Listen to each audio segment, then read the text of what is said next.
Welcome to lesson 3, and today's date is Friday, September the 4th, and the name of our lesson today is multiplicative comparisons. We're just continuing to work with multiplicative comparisons, much like we've done since we started Unit 2.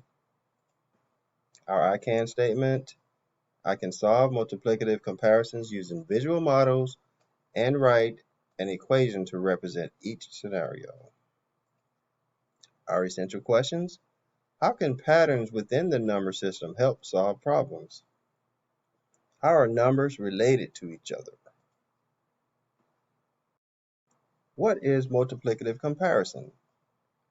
Now, your teacher has set up, assigned a Jamboard to you in Google Classroom. So each student has an assignment from your teacher in Google Classroom for today's date, and you're going to be answering this question on the Jamboard using the sticky notes.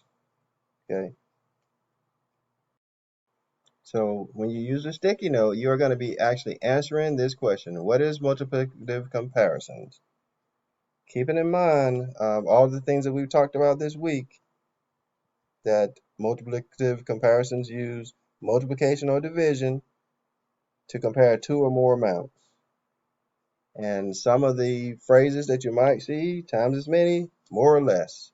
So we're going to pause and give you an opportunity to go to your Google Classroom, open up the assignment, the Jamboard assignment, and post your answer to the questions.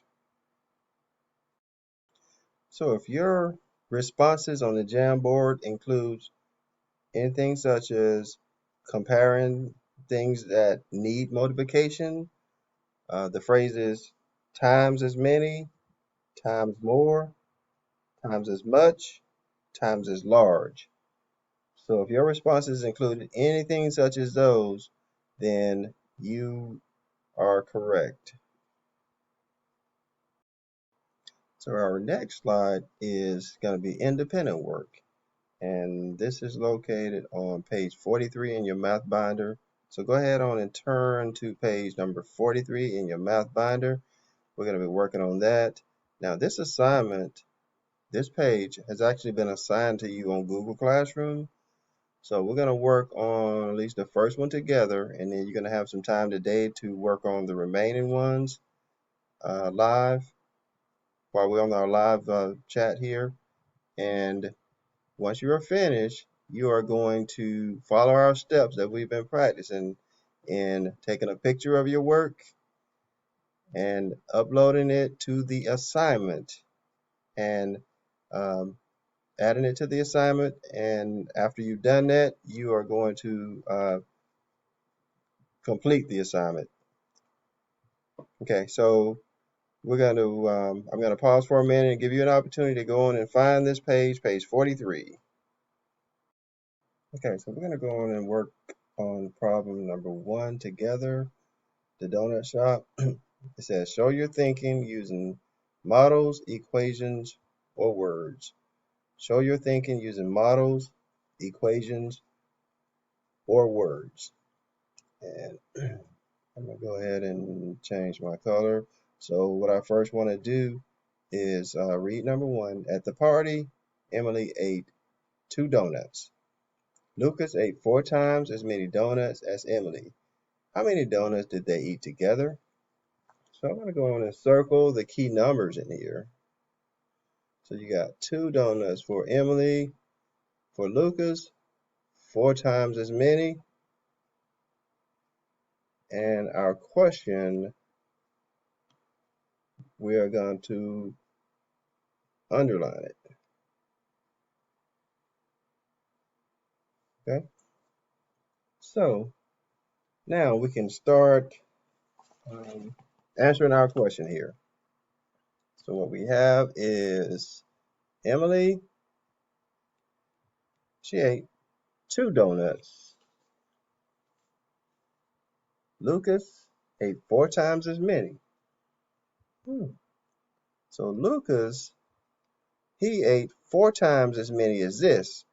So when you set that up in an expression, it will be 2 times 4, which is 8 donuts.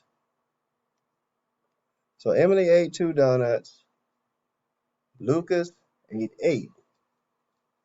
All right, so we are not finished yet. How many donuts did they eat altogether? So now it turns into an addition problem. Altogether, when you see the word altogether, that means you're adding them. So we have to add the 8 plus 2 equals 10 donuts. So they ate 10 donuts altogether. That is the answer for number 1. And I want you guys to go ahead on and continue working on the remaining problems on this page. So your independent work for the remainder of